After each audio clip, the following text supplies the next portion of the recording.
lead gasoline is outlawed, or lead in gasoline is outlawed, you see a precipitous drop in crime that's happened both internationally and in this country. What do you think about phthalates?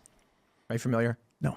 So plastic chemicals leaching into our food. Oh, yeah. Yeah. Even these cans. So I'm going to give a shout out to Liquid Death. They'll get mad at me, I guess. So Liquid Death is water in cans, and it says death to plastic. But every single aluminum can is lined with plastic. So it's all leaching into our, even these spindrifts. They say they're endocrine disruptors. So they're affecting people's hormone regulation, hormone balance. This could lead to, depending on the study, hormone imbalance could lead to like emotional disturbances or dissociative. This part I don't understand because I love drinking just cans. I love slamming Diet Cokes all day, every day. And I also happen to pay close attention to my testosterone levels. Like, I have a pretty healthy, relatively balanced diet on top of that. And I just don't know. Like, I feel like if there was someone who would get hit with the microplastics, make you gay shit, which is what like his underlying theory is here, like I'd be the number one person who is homified, you know? Because I'm not even at this point. I'm mostly macroplastic. I've moved beyond microplastic.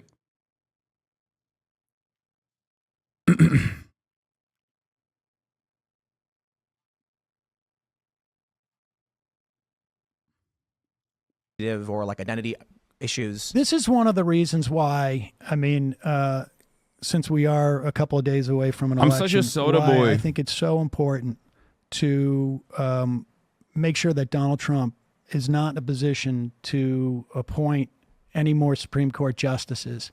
I mean, the damage has been done, but it could be rectified, because one of the things that the Supreme Court has done in its assault on what is known as the Chevron doctrine, and deference, is it will over time inhibit the ability of something like the EPA or the USDA or the FDA from assessing in real time that there is a problem with certain products that is poisoning our environment or poisoning our people, and it will inhibit their ability to address it, because we don't know in the future, and certainly if what chemicals, we discovered this over time, right? We didn't know this when plastics are fantastic. And then we start to realize there's these PFAS, there's these things that you mentioned, maybe in the context of fracking, there are certain things leaching into water, but you probably know that you can't just there's no, I test water and then all the bad stuff comes back on the test sheet. You must look for specific things. Well, what this Supreme Court has done is inhibited, and this actually is even a problem for investors like the SEC and other agencies. They have inhibited the ability of these agencies to do their work as scientists, as financial regulators, find problems that exist that were not contemplated by Congress and act upon them, because Congress doesn't have the ability, to act on every single or anticipate every single substance that may be a problem for people, or high fructose corn syrup. I mean, that's also a problem. That was under the Nixon administration. They decided they wanted to increase the amount of money that expendable money that people had. So they decided to subsidize corn and make all the food cheaper. But isn't it weird how the high fructose corn syrup things happens? They subsidize corn, so then these researchers are like, corn's so cheap now because it's being paid for by the government, by taxpayers, that we can produce. It's actually difficult to make high fructose corn syrup. It's more expensive than sugar, but the government subsidy has resulted in 100%. It's also the filler in all our foods. Yeah. I was reading something recently that said that the high colon cancer rate among young people is due to emulsifiers. They're using This looks like Tim Pool receiving an entry-level college class. Yeah. It is not as contentious as I thought it was going to be. I mean, I still appreciate it. Like, I think it's good for Tim Pool's audience to have like a better, wait for it. Okay.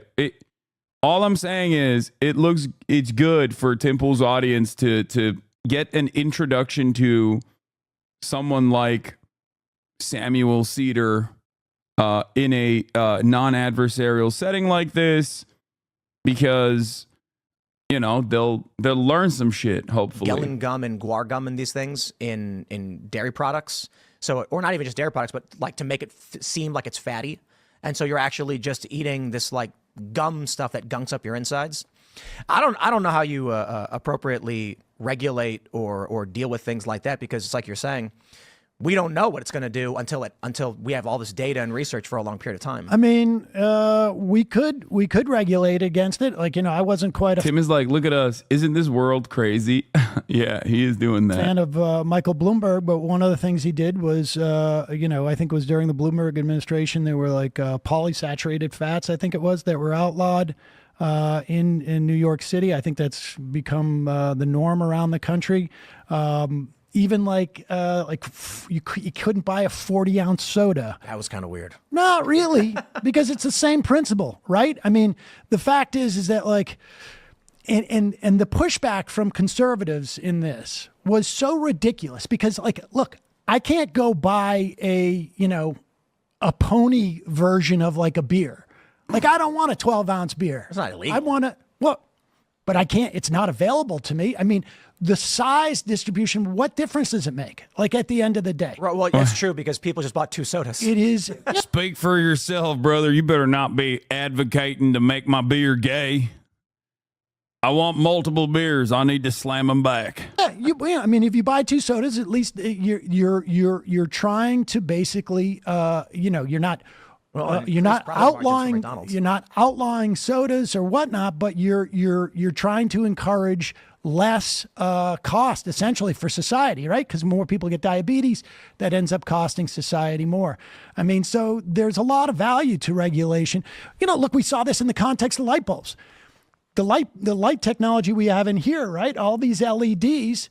It's a lot cooler in here than it would be if we had the old-timey lights. Oh, they burn out too. The LEDs don't. They're cheaper. It took a couple of years before you got the technology was better. But maybe you remember this, but the outrage by conservatives over the light bulbs, and we hear Trump talk about this too with the toilets and whatnot. Incidentally, I'm very sorry. You have a very fancy toilet.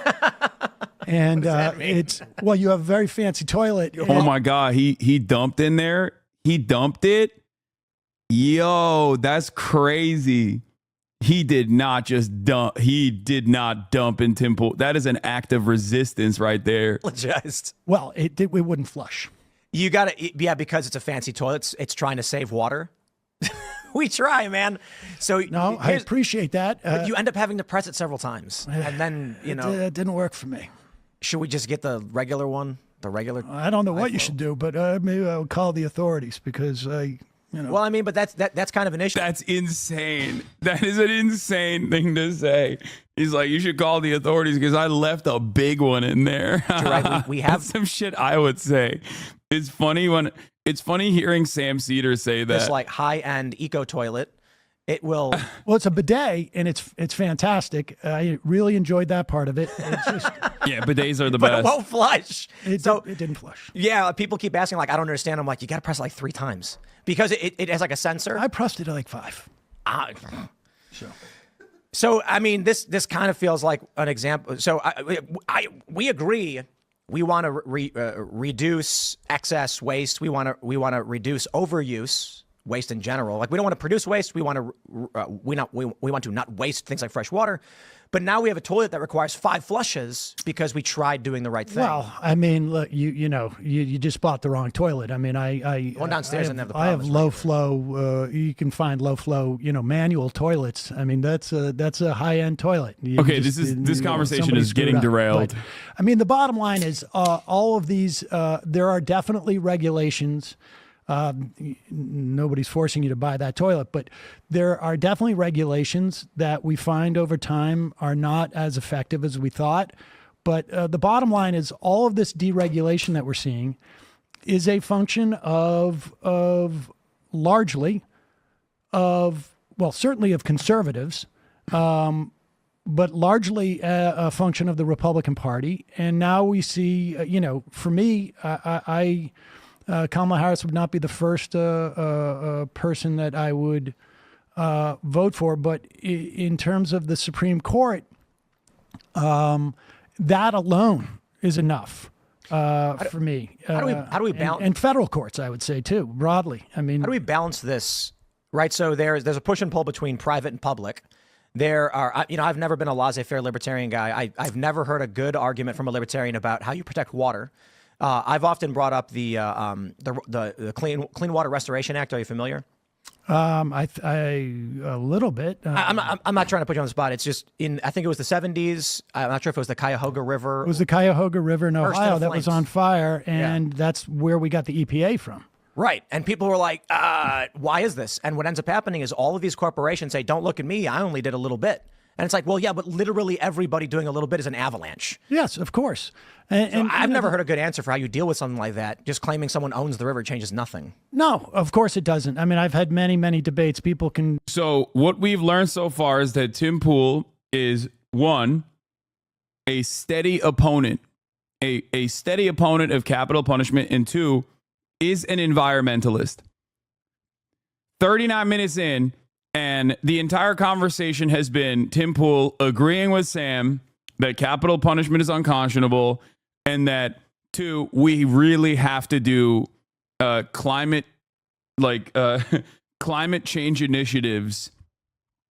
We really should not have gutted the EPA. It seems like Tim Pool is voting for maybe not even Kamala Harris out of the anger that he has towards Kamala Harris's lackluster approach to climate change initiatives. Is that what's going on? Am I hearing this correctly? This seems very different than the Trump will win every state by a landslide Tim Pool from 2020. Tim Pool is a PSL pilled, it seems. Can look on my channel for my debates with libertarians, and at one point it all just turns into ridiculous mush with libertarians. And look, there's the idea that you are either pro-regulation or anti-regulation. To be anti-regulation is, in my estimation, absurd. But that doesn't mean that you don't look at each regulation and make an assessment as to whether it's functioning or not. There's a lot of local regulations that I think are unhelpful at times.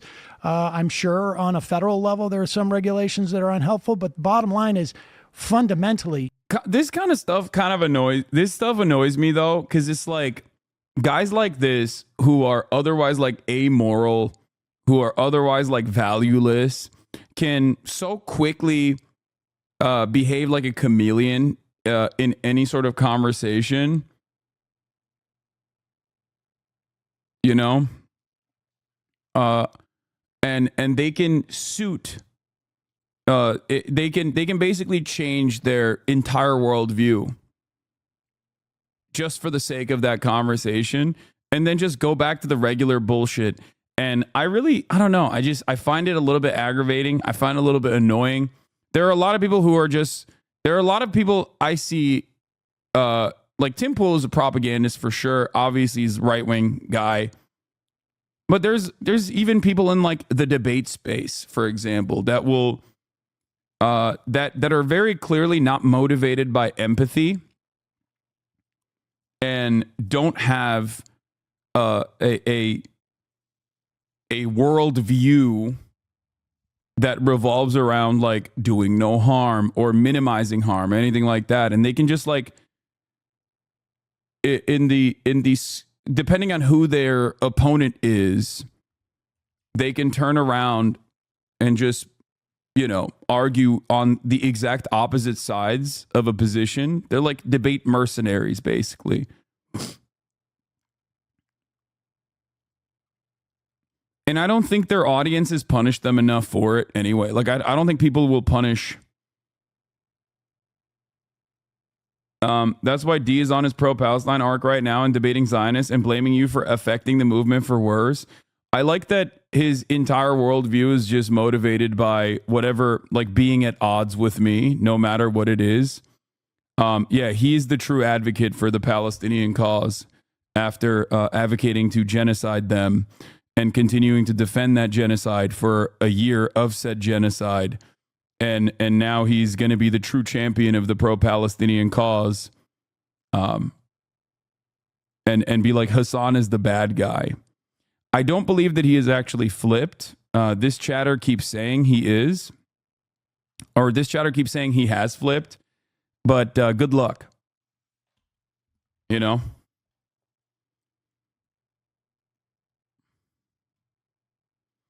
Like I said, if you came out pro-Israel on October 7th, he would have been pro-Palestine, probably.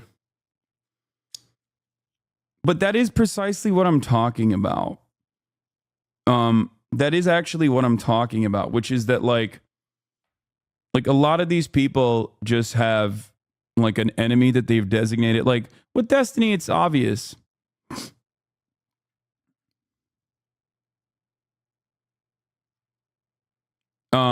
With Destiny, it's obvious. It's like he has tailored a lot of his content and a lot of his ideology around like being in opposition to me. So anything that drives a wedge, he will try to utilize, which is very strange. But one thing that is clear is that yes, he has no consistent set of principles or values.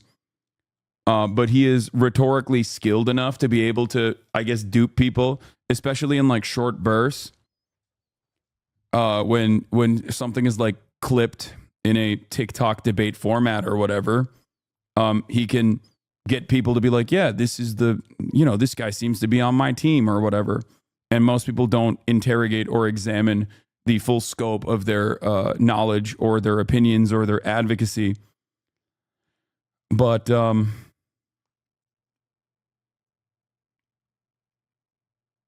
and that's pretty much it. Is it successful? Are you noticing more hate or not? Not really.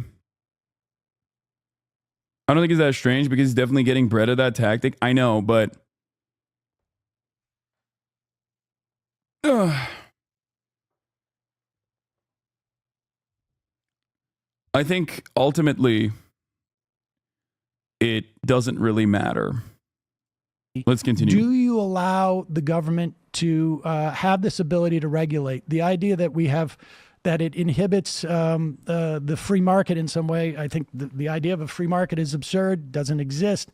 But beyond that, we're always regulating the market. It's just a question for whose benefit are we regulating it? That's the bottom line. I think free markets can only exist temporarily until someone amasses power and then displaces the market and becomes the power structure. There is no, like, what is a free market?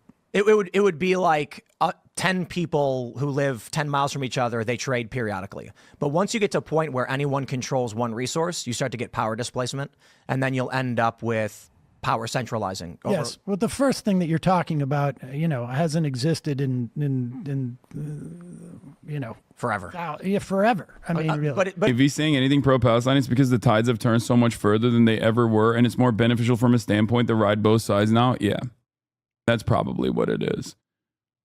But good luck to him. I hope that he finds peace one day and stops relentlessly trying to smear me with his maybe 3,000 cultish freaks that are in here probably every single day, more than they even watch him.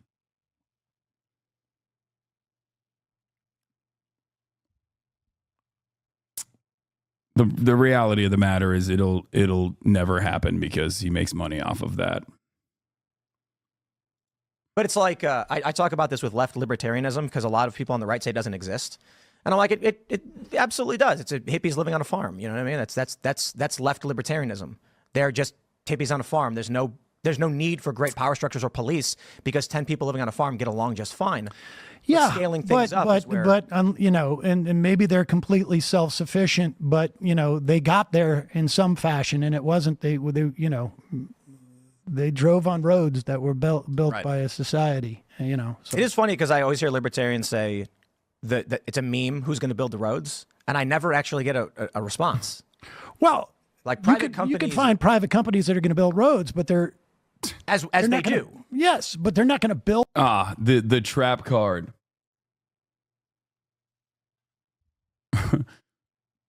Never tell a deregulation, anarcho-capitalist, libertarian slanted guy how roads are built. Okay? Never tell them that. You'll destroy their worldview. Okay? It's pretty funny that this ideology has existed for so long, and yet they have seemingly not come across like a coherent way to get around the initial infrastructure expenditure necessary. Like they say toll roads and whatnot, but there's still a massive amount of expenditure that you need to put down before you get to that process. And it's like virtually impossible. It is virtually impossible to do that with simple tolls. So it's pretty funny. Sam is taking calls from any libertarian who will speak with him to debate on the subject, and they've all been destroyed so badly that none even bother to call anymore. Yeah, I will never understand like how this genuine issue is presented to libertarians on a regular basis, and they never have an answer for it. Like I've yet to hear a coherent counter argument to a concept as simple as fucking roads.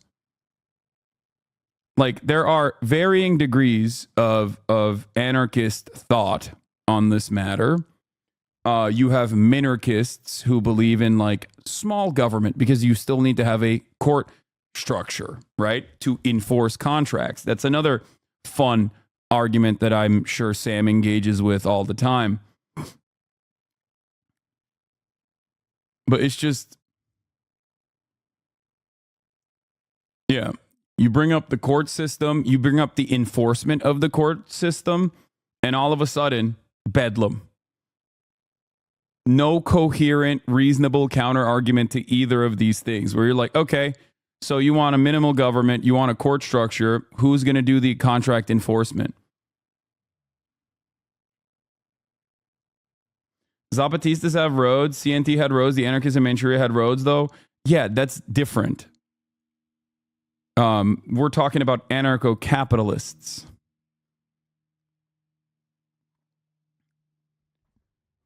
It is like one is the abolition of hierarchy and the democratization of all matter, all aspects of governance. The other is only unjustifiable hierarchies where might is right and money plays a significantly larger role, where there is no, there is no structure at all. There's no enforcement at all. Build it to everywhere, like out Right. here, we had to build this road. Well, you built the road, not the paved one. The no, the one that goes onto the property, we had to build. You're not Well, yes, fooling of course, libertarians by but, bringing up them but, bitch-ass roads. Libertarians, which tend to be smarter people, you somehow think that the thing that's going to stump us and be like, damn, fuck this libertarian shit, is the motherfucking roads. This is level one shit. You not fooling now libertarian by bringing up them bitch-ass roads. So what's the, like, who builds it? What are you going to do? You're just going to pave it yourself, like Tim Pool said? Because roads are, at the end of the day, a circuit. They have to connect. Railroads are private corporations for what it's worth. Yeah. And that process has been fantastic. Also, once again, tremendous amount of government expenditure on that as well. Heavily regulated, would be significantly more efficient if nationalized. Still requires, there is no massive infrastructure project. There is no massive infrastructure project like that was not built with government interference. Okay? Roads are built by the government and then given to private contractors. Railroads still. Whole ass roads, man. The paved one gives you the opportunity to, that's the way you get to the airport. Yeah. So I guess the point about regulation is I certainly agree. It's like Republicans across the board are almost always talking about deregulation. But yeah, it's absurd. But I don't see Democrats talking about cleaning regulation either. Right? There's a give and take. What? Let me give you a better example. What does cleaning regulation mean? Getting rid of the bad ones. Oh, my God. I mean, I would like say so reforming. to an excessive standpoint. I mean, this is, and I'm not speaking positively of this, but, the guy Cass Sunstein underneath under the Obama administration, it was absurd. The idea, look, I don't think you ever have to worry about the Democrats putting. I agree with you almost 100% on everything. But just as a devil's advocate, how does this line of thinking apply to NASA versus SpaceX in terms of success and efficiency of systems? I'd assume it's not a public versus private perfect example, but yeah, curious of your thoughts. Yeah, that's actually a wonderful question. SpaceX is NASA. You're doing the railroad argument again. It's the government building it and then offering, like government building the underlying infrastructure and then handing the keys to a private corporation and then still continuously funding that private corporation. That is, SpaceX is funded by the government. It's comprised almost entirely of former JPL NASA engineers. The major issue with the major argument against this in terms of like aerospace manufacturing and technological achievements that occur in the field of aerospace is that when it's funded by the government gets to say, because it might be, politically sound, we're spending too much money on this shit. Okay? When it's at least a private contractor, they can give the same amount of money, if not more money.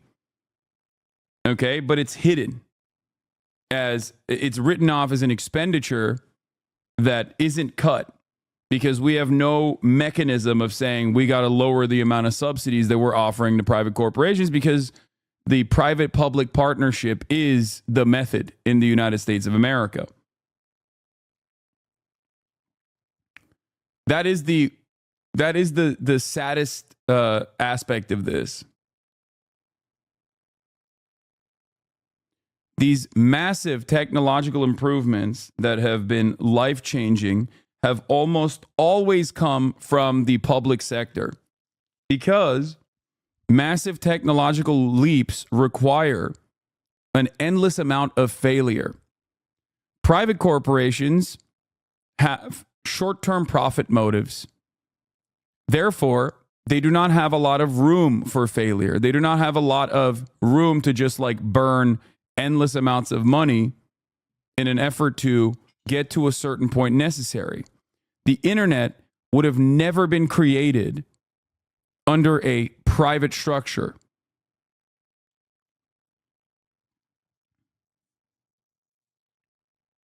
It just simply would not happen. And the same is true for novel chemical compound discovery, for example. Like virtually every single novel chemical compound discovery happens in public research. Okay? Other countries that have more robust public research facilities and spend less money actually are per capita creating new novel chemical, creating research. Okay. Other countries that have more robust public research facilities and spend less money actually are per capita creating new novel chemical, creating more novel chemical compounds than the United States of America.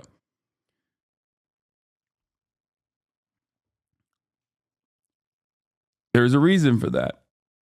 It's because failure is not viewed in the same way in the public sector as it is in the private one.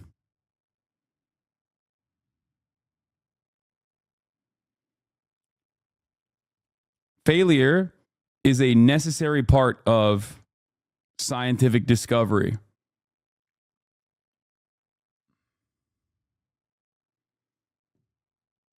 There are many examples of this in every field. What the fuck is a novel chemical compound? Medicine? Yes. Too much regulation on things because to a certain extent there's still elements within that party, and hopefully it's getting drummed out. Well, guns is a good issue on overregulation. Neoliberalism. Guns are overregulated in ways that don't quite make sense, right? So that's an example of, for instance, semantic definitions of high capacity and standard capacity, what those even mean. But more importantly, the specific example would be in Maryland, they've banned the M1A, but the SCAR 20S is legal, despite the fact, and there's no legal, there's no reason for it other than Democrats just decided we will start regulating these things because it sounds good on paper. Well, I think that probably the reason is that we have a court that decided. Reporting from Tim's chat, libertarians literally have answers to every single thing you said. You just don't listen. I mean, I have listened. Toll roads is not an accurate, adequate counter. And court enforcement still needs to be maintained by a state. So if you leave that up to private corporations, the results are not going to be good. A lot of libertarians who work regular 9-to-5 jobs, who fantasize about one day becoming like crypto billionaires or whatever, don't recognize that if you're a serf under this current structure, more deregulation is not going to magically make you a slave owner, a slave master. It's going to make you a slave. But a lot of people think falsely that I'm actually in a shitty situation right now, but in a structure where there's more exploitation and less safeguards, I'll actually thrive. It's like, no, you won't. The very same people that dominate your lives will be able to dominate them even more. It's going to be the board of executives at Coca-Cola that make these decisions, as they do currently within the confines of a state structure. In 2008, after almost 200 years in this country of not perceiving an individual right to carry a gun, but only in the context of the idea that libertarianism involves CP or getting rid of driver's licenses, the age of consent, are just stereotypes. It's interesting that they're just stereotypes, even though it seems to be the only things that they advocate for in their own conferences.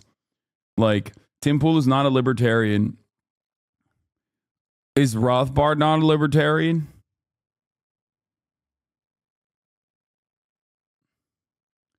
Libertarianism simply means you have the freedom to do whatever you want as long as your actions don't harm others. Okay. Deregulation does not mean no regulation. Limited government does not mean no government. I feel like you're at odds with some of your fellow libertarians, at least the most public-facing ones, whether they are in academia or ones that are publicly advocating for these positions. Every single libertarian is like, this other guy isn't a real libertarian. He's fake and gay. Yeah.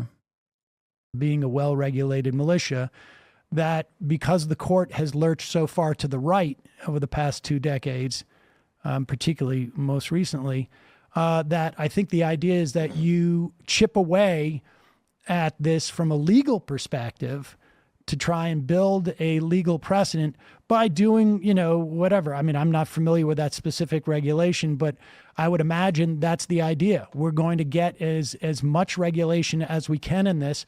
I don't know. Side note, please go back to your previous lighting setup. It was better somehow. I disagree.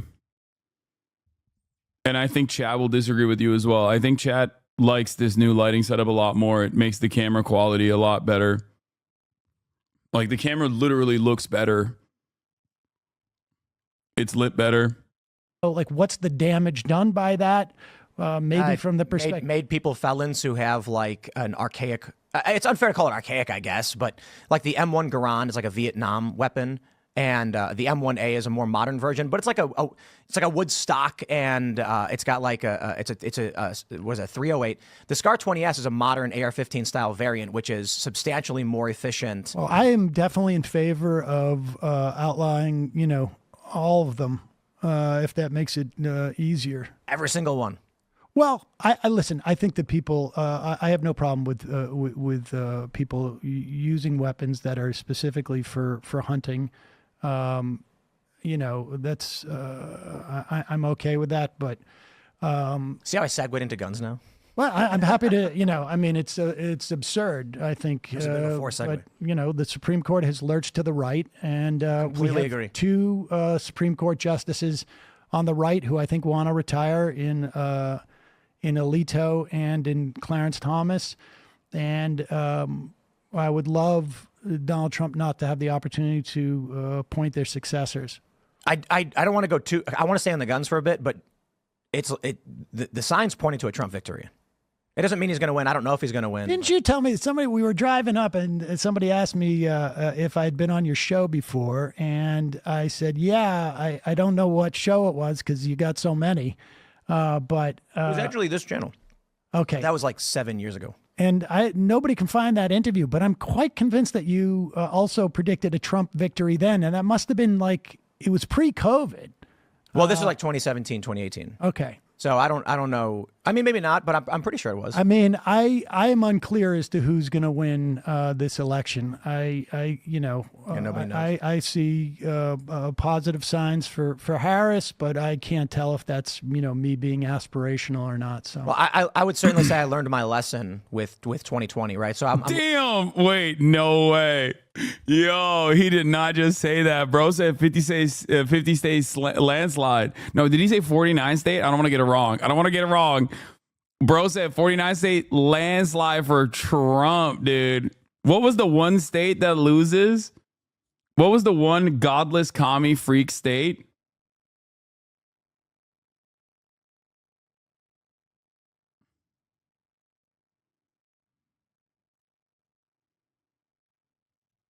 Was it California? No, I don't even think it was California. I think it was like it was like Colorado or something, or Vermont that was going to stay Democrat. I'm looking at, for instance, Moody's Analytics, and they always release this economic report where they're like, here's our projections. They tout how it's historically accurate. And then what I think I saw was there was an increase in support for Trump. And what I thought I was calling out accurately was an increase in opposition to Trump, but the opposition certainly was greater. But I think the biggest function of 2020 was Republicans just don't know how to win elections. That's why I think the last Republican to win a popular vote was it Reagan, I think? Well, Bush in his second election did, but he did that by basically coming out and bashing gay people and driving out war. No, I think that was actually despite the fact, I mean, in the wake of 9/11, there was a lot of intimidation by the Republicans, and they attacked a lot of Democrats for being, Max Cleland, who lost like both his arms and his legs or an arm and two of his legs, I think it was. He was running for re-election in Georgia, and they called him Osama bin Laden. Wow. But yeah, I mean, who knows? Hillary Clinton had a 95% chance of winning, and the 5% came in. So I don't. Let's get back to. I'm going to ask you about the Supreme Court, because it sounds like you have a problem with how their rightward shift. Is that right? The first challenge is like right and left mean different things in different areas of governance and culture and things like this. So it's when we talk about right. Well, I'm talking about in terms of the Supreme Court, in the context of what a Supreme Court does. I mean, they don't dictate culture so much as they dictate law. No, what I mean is, like you say, rightward shift, and defining what right and left are in different contexts, I think, matters, because if we say, in the context of the Supreme Court, rightward shift would be one which traditionalist, I would say, versus progressive. That's what I'm trying to draw the distinction on, because like right economic is they're certainly not right economic to a certain degree. The Supreme Court is not right wing in terms of economic. The Supreme Court is not okay. Yeah, I mean, he said the same thing, but wait, what?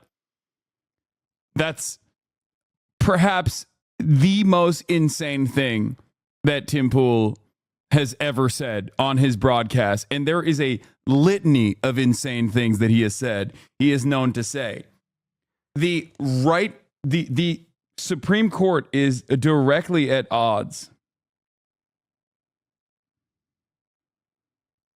with the overwhelming majority of the public. They are so right wing. They basically said that American corporations can hire child slaves. Okay? And that no such financial restitution can occur, even if said child slaves grow up and then, launch a legal case against these corporations, as long as they are done by third-party contractors that hire out the help. Also, they just talked about the Chevron deference, and Tim agreed with Sam, I thought. They are anti-union, anti-labor rights. They're anti-cleaning. They're anti-enforcement. It's ridiculous. Economics? So right economics to imply more like laissez-faire capitalism versus... oh my God, they're completely attacking the government's ability to... Like, the Supreme Court is so right-wing that liberal justices are also often very right-wing in the decision-making when it comes to economic issues. regulate. They're completely attacking the government and disempowering the government is basically saying, like, I mean, government is always. That's not laissez-faire, right? It is almost definitionally laissez-faire, yeah. Well, no, like allowing large corporations to have revolving door policies and protections for large corporations is not revolving door policies? What is that? What do you mean? like when like the CEO of Halliburton gets a job in government or something like this, right? Well, when there's an exchange between the government. Laissez-faire is where you basically I mean... yeah, buyer I think beware, it's a smokes. No, that's caveat emptor. I know. That's why I'm insulting it. Laissez-faire is where essentially, and I think it's a little bit of a smokescreen, but laissez-faire specifically means you're the government completely. It literally means hands free. Like, what? What does Tim think? What does Tim think that means? Backs off and does not intervene in right. what's going on. And what I'm saying is I think many of these powerful elites that we would describe as right are in favor of protections for their buddies and their billionaires. Well, the reality of neoliberalism as it coming out of Mont Pelerin and the society, it was ultimately about a protection racket. Hands free means something else. Hands off. Let it be. That's what it is. Or let for do. a specific industry or specific players within an industry. But fair point. More rightward than like relative to where we are. Yes, completely agree. No, it's just it's almost definitionally right. Rightward shift. Yeah, I think I was pulling hairs. You know. Well, but anyway, so I agree to a certain extent. I'm fairly modern on a lot of issues. I think there's got to be some push and pull. I think I'd like to see a Democratic Party. This is my number one theory. This is more than like my nuclear doctrine.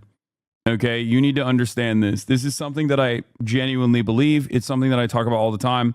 I've noticed the majority of conservatives are the way they are because they don't understand basic definitions. Yes, so much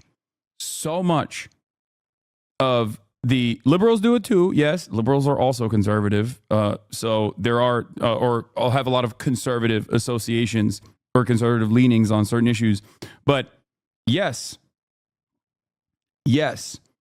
specifically modern American conservatism unironically revolves around just not knowing basic facts about most issues.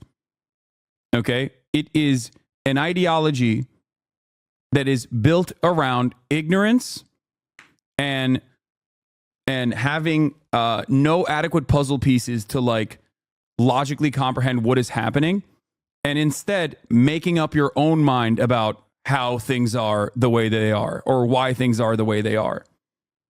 That's all this is. It's entirely vibes based.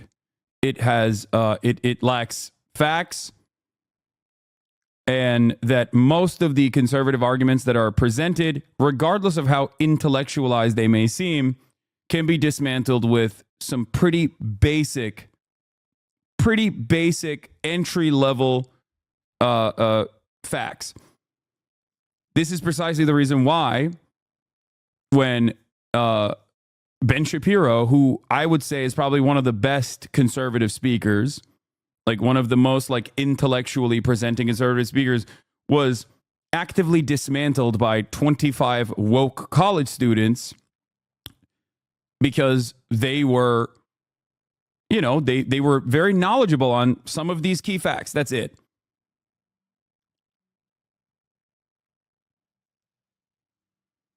That's it. Like, I'm reminded of the conversation that Mason had with Ben, right? Our GOAT, our warrior, our Jubilee warrior, one hand politics, where he basically was like, don't you think that the incredibly restrictive immigration process that makes it so that the average processing time for like legal pathways of migration into this country are 10 years or more makes it so that many people choose to cut the line or use illegal means to get in? But they weren't college students. Yeah, I know. I'm just sorry. Woke people. Okay. Don't get caught up on that. Some of them were college students. Others were not. But like that's it. And Ben had no answer for that.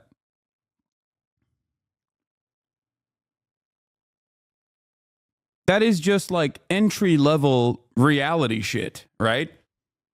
If you are even a little bit intellectually curious about the matter, you look into it and you're like, well, it does seem like the legal pathways of citizenship are just so unimaginably restrictive that this probably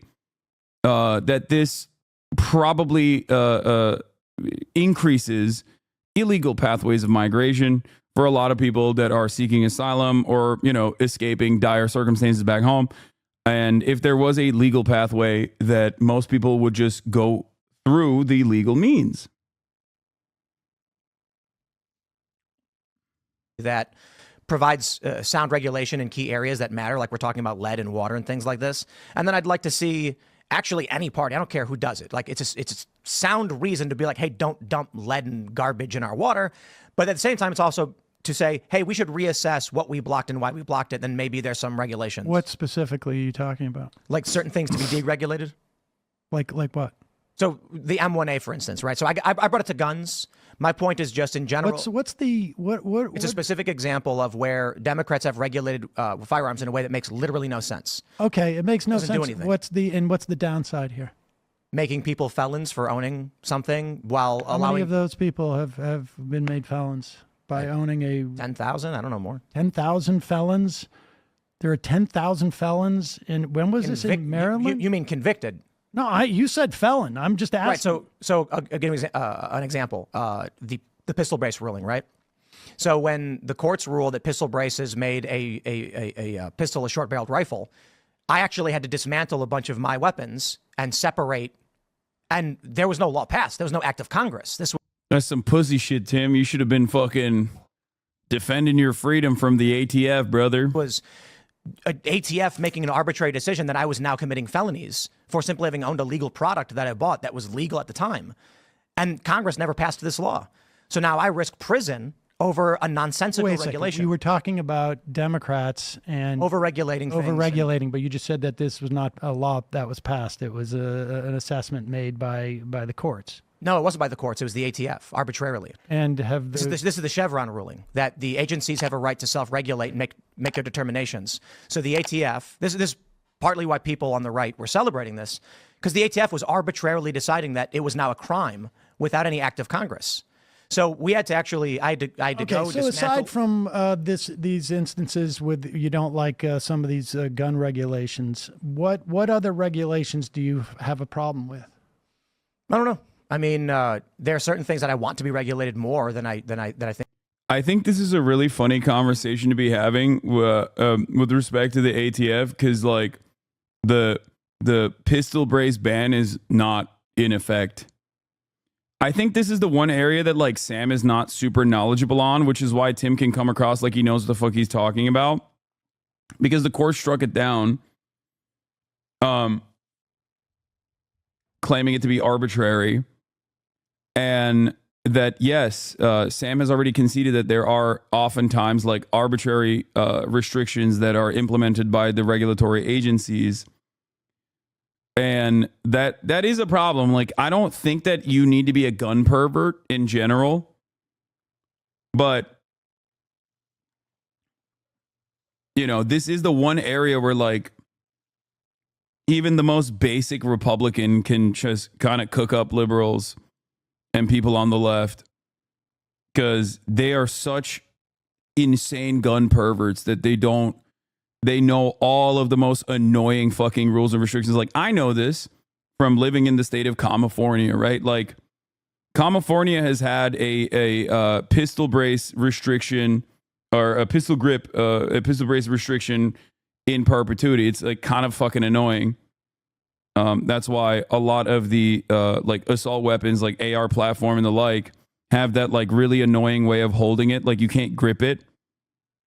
And there are like silly regulations. There are silly regulations surrounding guns in different states.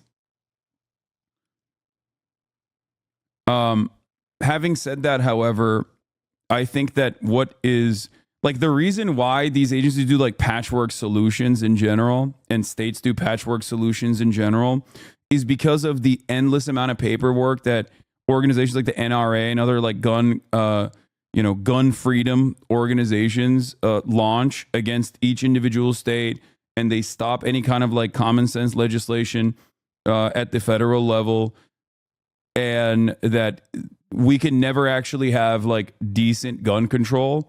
So most of this stuff is just like patchwork solutions that are easy to get around with loopholes. I think it's like it's a really stupid situation. Haas confirmed, closet gun pervert? No. Pistol grip is different than the pistol brace he's crying about. He wants an SBR. Yeah, it's like a mini version.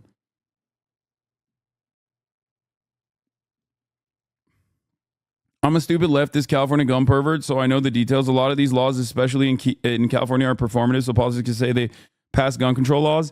Yeah, except I also do think that California, there's a reason why the state of California has significantly lower levels of gun violence than the national average, because gun control legislation, stupid or not, might actually end up, harming, might actually hurt the feelings or make it more annoying for people who enjoy shooting weapons.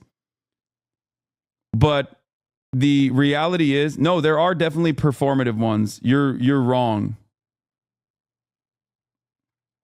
There are definitely performative gun control legislation. Like, I just gave you an example. I gave you an example of performative gun control legislation, like not being able to, like not having a pistol grip on an assault weapon is like literally one of those examples. The problem is the most effective way, your stream is shadow banned? No, it's not. No, we have political discourse tags now. And no, I am not shadow banned. I'm the fourth largest stream on the platform right now. That'd be crazy to consider that being shadow banned.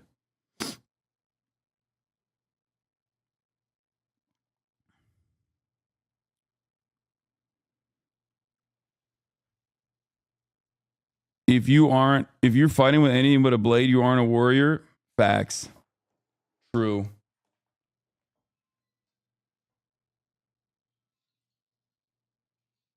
Doors open.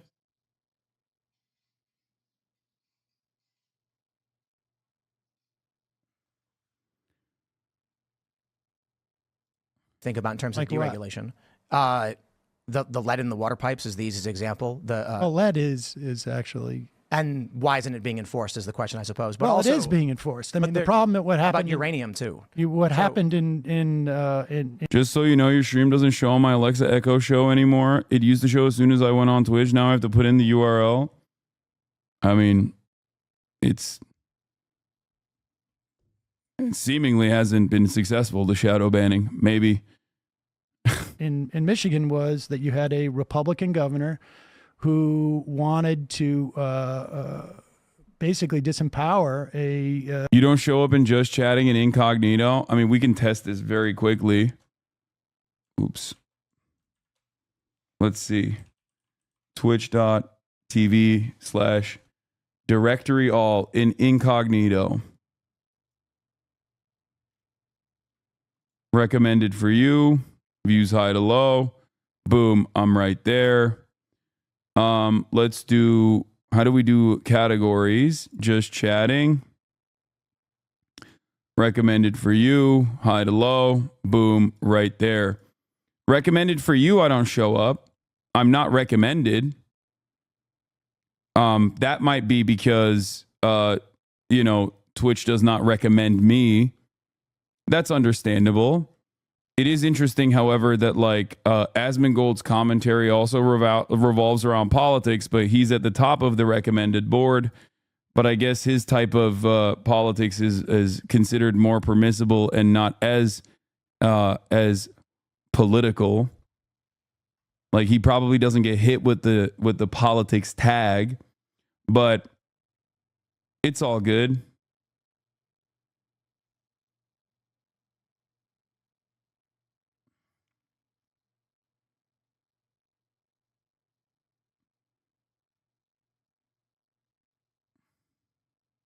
I'm going to talk about the Trump Epstein tapes in a second. Yes, after this.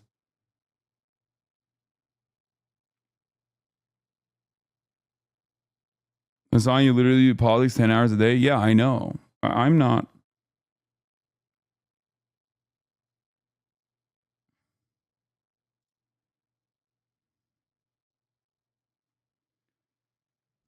Shadow ban equals not showing up and recommended. It's fine, I think. A city that was, frankly, largely African American city, and I think gambling should be regulated. I am no fan of the deregulation. I think what we but I'm specifically, I get that you have some issue with some very marginal gun should stuff. be regulated. But what should not be regulated? Like you said that. Yeah, your existing cloud is what's getting people to click on your stream. All these people on here probably know you or of you, but getting newer viewers from Twitch might be harder now. It's fine.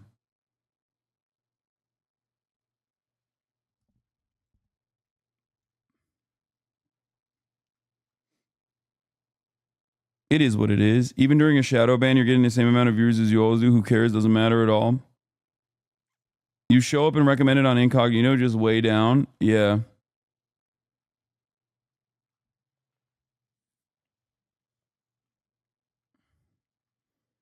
Yeah. Discoverability on Twitch has always been a massive issue.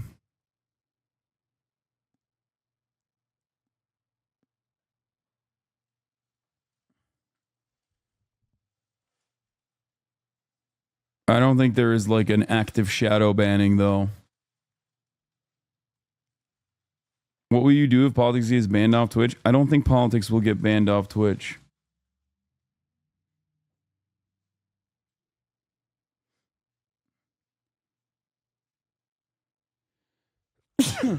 But I'll go somewhere else.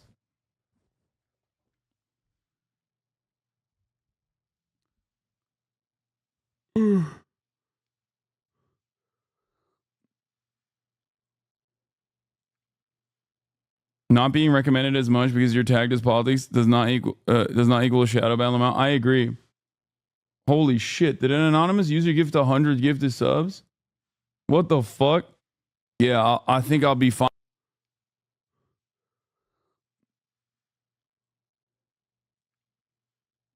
Not being recommended as much because you're tagged as politics does not equal a shadow ban amount. I agree.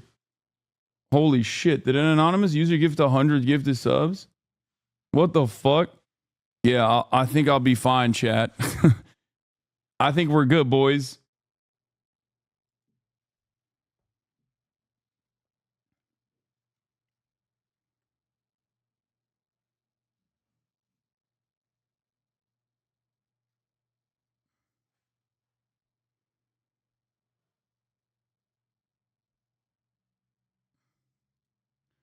Law tip, dink doink, another instance of conservatives not knowing how things work. All regulatory agencies must be created by an act of Congress. Congress cedes its power to these regulatory agencies when they create them via statute.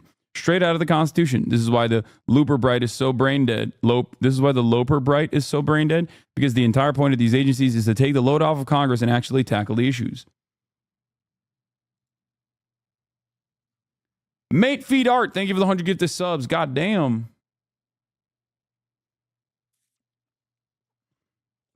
You have a problem with what Democrats are doing in terms of regulation. As long as I got my Oilers, dude. As long as I got my Oilers and my subscribers, we'll be fine, I think. Curious as to I think that's an overestimation. I think that I would and I would like to see with another gifted. regulations Holy reassessed shit. and then either. But which ones? What are you talking about? I'm saying we should have a review of regulation in general. So you think we should review every single regulation that exists? I think they should have sunset clauses. Why? Well, because nothing's infinite, nothing's absolute. You know, we might say, for instance, okay, I'll give you an example of regulation. Lead's always going to be bad for people. Yes. Uh-huh. So that one we wouldn't sunset, right? Agreed. Monty G, thank you for the five gifted. We're talking about if we apply a regulation to a specific body or something, a body of water, perhaps. The body of water may change.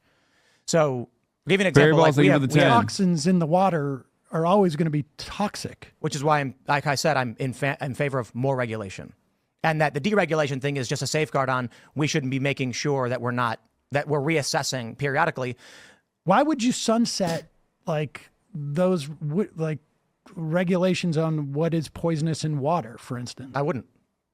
Oh, I'm sorry. I thought you just said that. That's why I said I think it's an overestimation of. I think you may overestimate what I'm trying to say. Oh. Is that typically I think like phthalates, for instance, should be regulated. I don't believe there's a quote unquote free market solution to keeping endocrine disruptors in our food. That makes no sense. No, I agree with that. I don't think that's controversial. But there are regulations on things like your vehicles, your engine standards, guns, for instance. And I'm not saying I know specifically each and every regulation that should be deregulated. I think it is prudent for a society to say, hey, there's no market solution to stop people putting poison in our food. Our food has become just trash. But there is still a circumstance where we do understand that not every government application is going to be permanent or will work permanently. And I can put it a different way. There may come a point where the regulation isn't strong enough. And if we don't reassess what the law is. Oh, I have no problem with strengthening regulations. I just, when you say deregulate or we should have regulations sunset or anything like that, I mean, it just depends on what you understand that. Like what we're talking about here is there is a battle between people who would profit privately. Okay, is there a hype train happening? Am I My Bourbon Gamer, thank you for the 5 gifted. I think you guys want this real bad. Oh my God, I will vote. I'm sorry. I will vote. Pardon. Oh my God, I will vote. I will vote. I will vote for Donald Trump. The people go out to vote.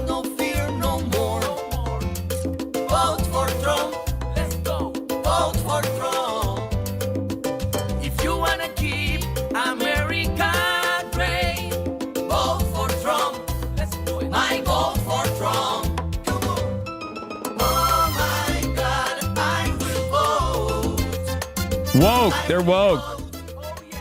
Okay, I gotta say something about this. Last night, I was talking to Eddie Bareback about how much of a bop this song is, how much of a banger it is. And we started singing it at the club.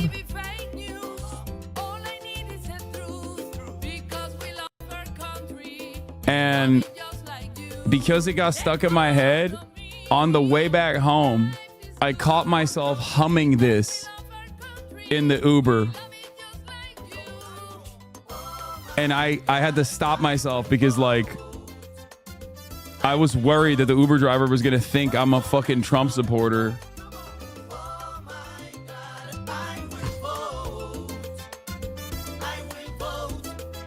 For Donald Trump.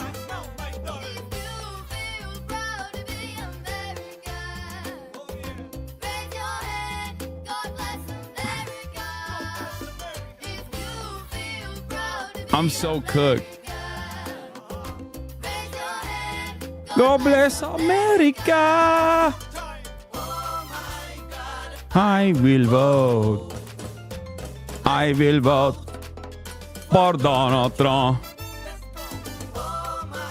The problem is, like, the most, like, earwormy part of this song is when, you know, they say, I will vote. Oh my God, I will vote. I will vote for Donald Trump. And so that's the part that you sing. And then if that's the part that you sing, like, the average onlooker is not going to know what your fucking political perspective is.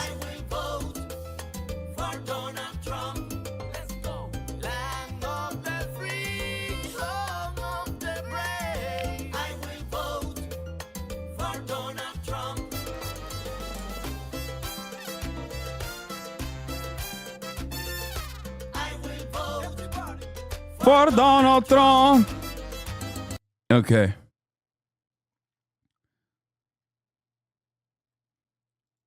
We love America just like you is such a good line. It's like, it's such a funny line because. And socialize the costs. In other words, put it on all of us. So you want to sell, well, let's just go back to Flint. You want to sell you want privatize this water supply. You want to give contracts to, because this is what the Republican governor there wanted to do. And the costs associated in this instance, like, they wanted to save money by not necessarily treating the water or, by, delivering it in a way that will save them money. But the costs are socialized insofar as you've poisoned thousands of these children. I went to Flint and I actually ran tests on the water, and it's crazy the macroeconomic issues at hand in Michigan, and what ends up with, like, a Republican politician is that for a lot of the people that live in the area, they're not directly impacted by what's happening to these kids, right?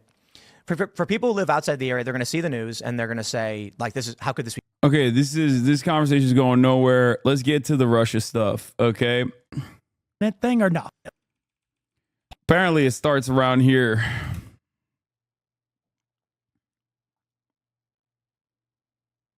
And after the Qatar-Turkey pipeline fails, what ends up happening is Russia, Iran, and Turkey started cutting a deal with to run a pipeline from the same gas what field. was also problematic about Trump getting out of the Iran nuke deal unilaterally in that respect, right? Because we have now pushed Iran further away into that sphere of influence. As it pertains to the gas trade-offs and the conflicts in Europe, I don't know. I wouldn't know enough. I can say that even during Obama, the Stuxnet was probably a really bad idea. Are you familiar with Stuxnet? Yeah, that was Israel. Israel and the United States teamed up to create a virus that blew up centrifuges in Iran, which act of war much. I'm surprised it didn't escalate in a dangerous way. I mean, but fortunately, one of the best things that Obama did was to make that nuke deal. Let me ask you this, since you bring up Russia. Yeah. Do you feel like that you have to put some type of disclaimer because of the whole tenant thing, or no? No. I never received money from Russia. We never were given any money to create anything. Tenant Media and it was all laundered through Tenant Media. I mean, obviously you didn't get you weren't getting paid in rubles. So I can try and I'll keep it real simple. You have sponsors on your show. Did you ever ask who their investors are? Did you? The sponsors? Yeah, like a company comes to you and says, "We want to, have you shout us out or something." Do you like look into their financiers? Do you dig through their bank accounts? I mean, we get it all from media brokers, but they weren't advertising on your show. They were. No, it was a they were paying you a license deal. A license fee. Yeah. So I licensed to Nat Geo. I never asked them who their investors were. Who? National Geographic. Yeah. National Geographic was taking Tim Pool's videos. There's no way, right? What the fuck?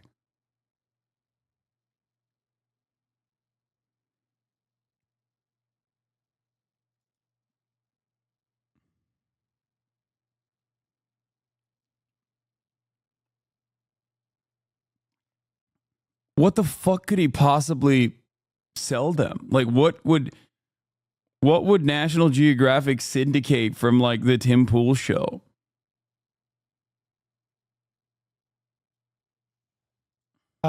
When I license through like all these other big distributors, someone comes to me, they say, "We want a license." It goes to our lawyer. Our lawyer comes back, says, "Here's the agreed upon fee." I say, "Thank you and have a nice day." And then we move on. So was it just Ruben who asked who Gerard Depardieu or whatever that guy's name was? I don't know. Gerard Depardieu.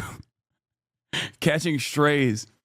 French cinematic actor Gerard Depardieu catching a random stray in this conversation, in this debate, is not something that I thought was going to happen. Okay. What Dave did or anybody else did? Did you ask about who that guy was? Absolutely. And you know what's crazy is Well, wait a second. Why did you ask about who that guy was? wanted to know. Isn't that due diligence? Yeah, but you just said you don't ask who the investors are. No, I said, do you? Like, do you dig into all of these things? I've never actually been approached with anything even remotely like that. So when I got reached out to by Discovery and Nat Geo, I said, I'm familiar with what this is. It's oh yeah, no. If I mean, new I company based out of licensed my Tennessee. show to Peacock, and right, you know what they are. well, yeah. I mean, National Geographic is a well-known thing. But if somebody comes in and says like, we're going to give you that kind of money for your programming, I'd be like, How much money do you make on who Majority the Report? fuck is that? How much money do you make on Majority Report? How much do I make from on our revenue from the whole show? All of it, 100%. I mean, it's six Six figures a month figures revenue. Yeah, per month. yeah. Damn. So why were you? Six figures. Yeah. So you're over 100K per month on Majority Report. I think, well, I mean, some months. I mean, certainly the past couple of months have been really good. Some months are a little bit less. I think you do a majority. I don't know about your other channels, but you do about 20 million per month in views. Other channels? Like, I don't know if you have other shows. I'm saying no. Majority Report does about 20 million. That's it. And with 20 million views per month, you do over six figures. We had 20 million views for 2 months this year. If you do 20 million views per month, I think is your YouTube metric. Well, I mean, it's a little bit less now, but okay. Oh yeah. If a company came to you and wanted to license the show, which would I can tell you, Peacock licensed a Majority Report we were on Peacock for a year. you want to say what they gave you? I will tell you this. From what I read, you made more in a month than we made in a year. Maybe that's just bad business on your part, I guess. Maybe. So Or maybe it turns out that they were just a company who had metrics as opposed to like were trying to get propaganda. no, I think. See, I have a theory So I about can this. tell you how much money we make at this company, right? I would imagine it's millions. Million per month, maybe. Okay. That's, So when a company comes to me and says, we want to have you, who makes, as a company, $1 million a month, a show in which we will have a non-exclusive distribution, but takes the branding, then we're going to say, in 1 or 2 years, how much do we make on this show per month? Well, it's in excess of 400,000. this was a new show. This was this show, right? So there's a few caveats. This channel is my first channel. It's got 1.35 million subscribers. It used to be my biggest channel where I would routinely get 500,000 to 1 million per video, or maybe like 600. Do you believe Tim's show makes $1 million a month? I wouldn't be shocked. Right wingers have incredibly deep pockets. Like, I wouldn't be shocked about that. Like because there are no restrictions. They do the shittiest ads. They take as many ads as possible. They have financiers as well on top of everything else. and they say left grifting is profitable. Yeah, I know. They say that because there is I mean, that is also a part of the right-wing grifting, to be like, left-wing grifting is so profitable. Except everyone that wants to make more money ends up turning right-wing, weirdly enough, either on certain issues or across the board.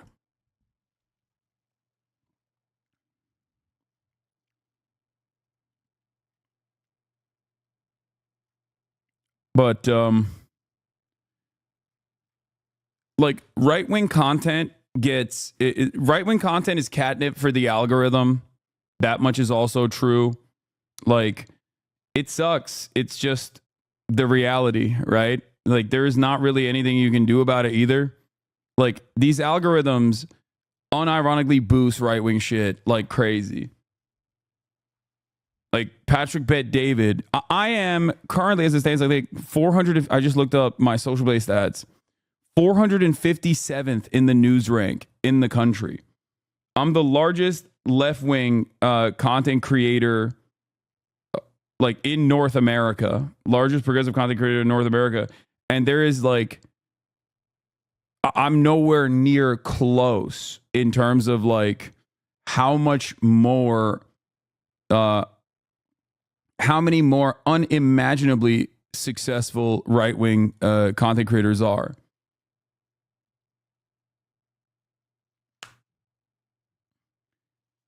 And when there is more, or when there are even more right-wing content creators, there's more, you get boosted in the algorithm. Like, the fact that there are a shit ton of channels like that makes it, the fact that there are a shit ton of channels such as that, like right-wing channels, also boosts other right-wing content creators as well.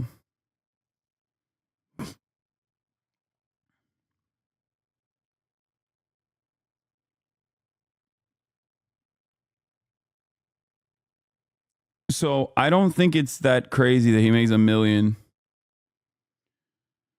But the reason why he's mentioning the Russian, like, the payments that he got is to be like, oh, well, I'm so successful that, like, of course it makes sense that they would give me, like, some random company would give me, you know, $1 million a month to just, like,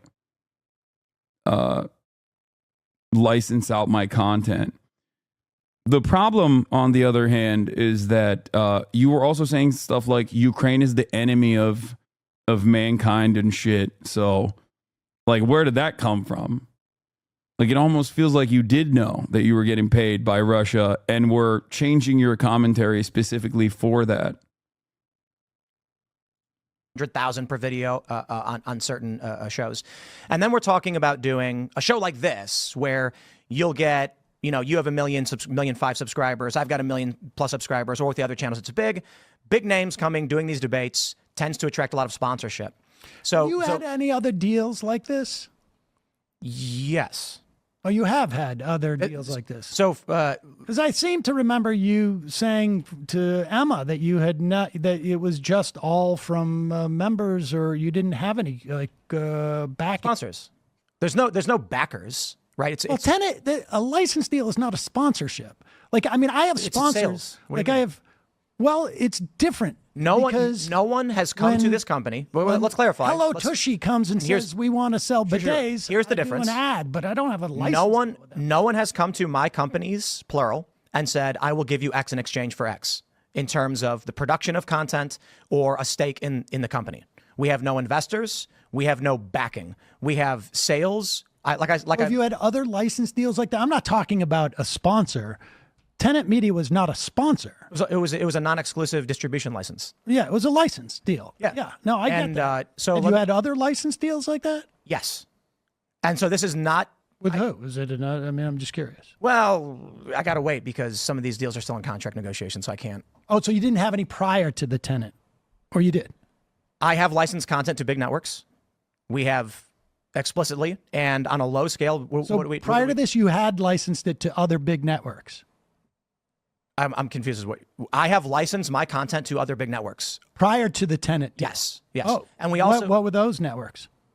So like Nat Geo and Discovery when they hired me for content. No, or I'm when they talking bought about content? these shows. I'm not talking about when you were, I'm talking about, the whole Timcast world. Before Tenet, there were 3 negotiations currently taking place, and I can't say too much because I can't violate other contracts. Offers were made. You're not supposed to tell who you're licensing to? When you are in contract negotiations, first, you don't go out and just say, "Hey, guess what? This company's offering me right now." No, of course not. Of course not. I'm not asking what you're in negotiations for the future. I'm saying prior. All right, so let me finish. Yes. Prior to Tenet Media. Okay. Had you had any other license deals? License deals presented that were comparable, and one was chosen. Okay, so And some are ongoing. so you never had any other deals. People had proposed them to you, but you'd never with signed higher a deal. rates. We were offered more money from other companies. And you went with Tenet Yes. for a license deal. I was offered a license agreement for comparable. I try to keep it vague, I guess, because So just to be clear, you never signed another deal before Tenet. You had never had a license deal prior to that as Timcast. no. Okay, look. Yes, I did. I said it like 5 times now. Oh, I've licensed content to a ton of networks. I was just curious as to what networks those were. I don't know why you're getting so upset. Because I've said it 5 times. You keep asking the same question over and over again. Wait, no, he didn't. He just said Nat Geo. You said Nat Geo, and So I've licensed content to like Discovery, Nat Geo, and then there's media buyers who but do not general- as Timcast. Not Yes, just quite literally as Timcast from this channel. Damn, Oh, he's really, getting dude? fucking That's- hella mad. Bro, yo, chill. This is supposed to be a reasonable, dare I say, friendly discussion. You asked Sam Cedar about how much money he fucking makes every month, and he responded kindly. He didn't fucking start yelling.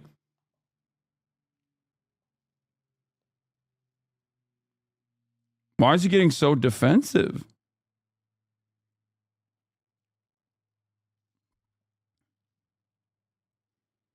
Goddamn. Geo. Okay. Yes, and I've even appeared on their networks. So I can say it a million times. We were dealing with negotiations. We give the deal to our lawyers. Our lawyers come back and say, "Looks good," and then we start. The show already existed. Yeah. No, I never thought that you were in the bag for. Well, I mean, I never Russia's a thought bunch they of were scumbags. telling you what to do. I just thought it was. I think the funniest question should be, in this circumstance, do you think it's the patriotic thing to take all the money that you've gotten from the Russian government, as the FBI correctly pointed out, and give it to Ukrainian charities? Do you feel like that would be the patriotic thing to do? Take all of the money that the Russian government has given you. Do you feel like that would be the right, appropriate thing to do? And give it directly to Ukrainian charities, especially after you called Ukraine the enemy of mankind.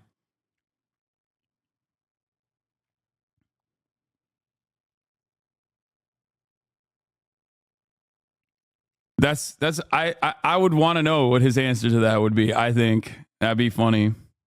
Was a lot of money to be getting, and not asking who Gerard Depardieu was or whatever the guy's name, Gregorian. So the issue I think is worthy of clarification is like you yourself make 6 figures a month on your show. Well, that's our revenue of the show. I don't make that. Right, the revenue of this show and otherwise like $1 million doesn't go in my pocket every month, but we have staff and we have employees, and so it's around there. So when a company comes, and we had several, and they say, "This is huge," we had a $30 Are million you back in offer. negotiations with those people? Yes, I would imagine. especially considering It feels like you've had to, like, what was this whole thing? Were you shutting down the show? Or that's exactly what I was going to say. Right, like I can't be the CEO, the principal talent, and a dad. It's already difficult to so do. maybe I'm not such a bad businessman. Maybe you're a good dad. I got 2 kids, and but whatever. That's it. Well, so like I've got to record 4 shows today. And that's an impossibility with a kid. Mm-hmm. So that's why like last week I'm like, I can keep doing the morning show because that will keep me occupied. You shut down your news operation too, didn't you? Scanner is still in operation, but it's like Didn't you have like a news like a website or something? yeah, we still do. And so there was we did Timcast News for a while, and then we had another company called Scanner that we are trying to get off the ground, and it's still there, but we're in a holding pattern. Content is still being produced for Scanner, but we have to figure out, like, here's the reality, man. News articles, the news media is a very, very difficult thing to monetize. Very tough. Very tough. You can write articles all day and night. You can send reporters on the ground, which we do, and then figuring out how to make that sustainable is incredibly difficult. And it gets to that point where, we can't. But I will say, in regards to what happened Monday last week, oh yeah, so one of the offers we got was $30 million. And it comes with caveats. And so we go to these other companies and say, what are your terms? What are your offers? What are your terms? What are your offers? And then ultimately Tenet we were like, we'll go with them. That's whatever. We go to our lawyer goes through it. We say, all so right. Tenet didn't pay $30 million. No. Sounds like they paid a hefty amount. I mean, if you're Dave Rubin, what do you think about that? Like, I mean, if you're Dave Rubin and somebody says, we're going to give you $100,000 a video, doesn't that like make you go like, what's up with this? No, because what's interesting in the indictment is you can see that independent of each other, several people made the same negotiations. A lot of this goes through agents, and agents go to a market standard rate when you're negotiating. I mean, I understand. I mean, I've dealt with agents, but I mean, but you don't set your price. I mean, your agent's going to tell you what you're going to be able to get from something, right? Or do you go to your agent? You could go to your agent and say, I'll only do the job for this amount. I get it, but there's, in my mind, very little shot that Tim did not know that he was getting paid by Russia. I do not. I'm sorry. Like, there is just no. Like, no.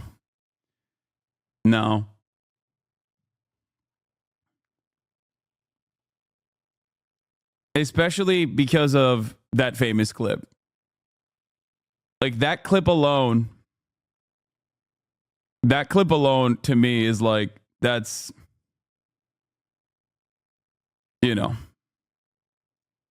like this is it, brother. This is pretty. Ukraine, they know it. But I don't know that it matters anymore. This is psychotic. Ukraine is the enemy of this country.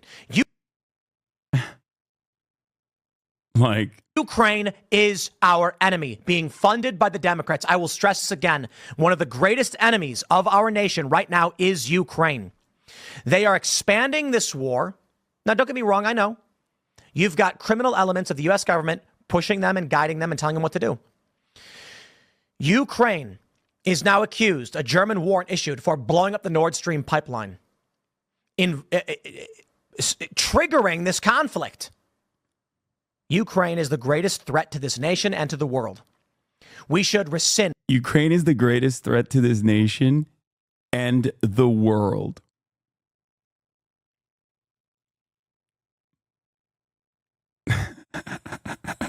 Like,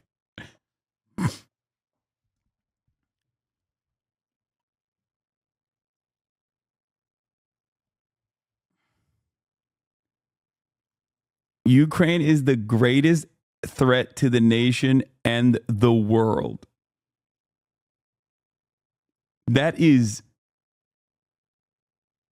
insane, dude. Like, and all funding and financing, pull out all military support, and we should apologize to Russia. I didn't even. We should apologize to Russia. We should apologize to Russia for invading Ukraine.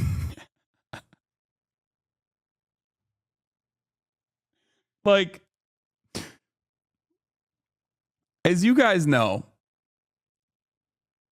I have had, I would say, a fairly reasonable, fairly rational take on trying to find a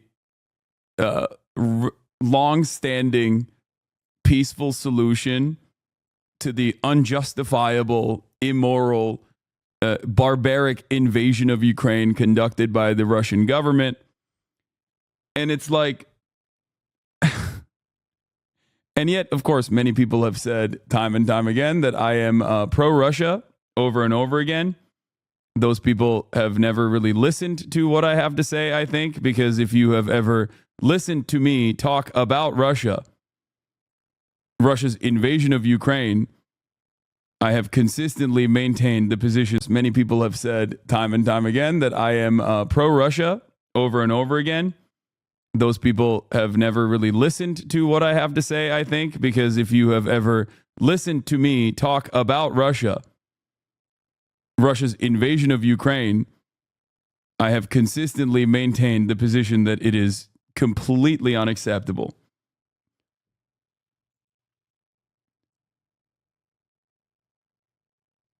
This is the most insane thing I've ever heard.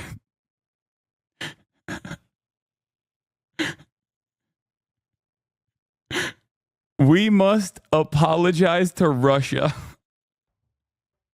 Like, come on, dude.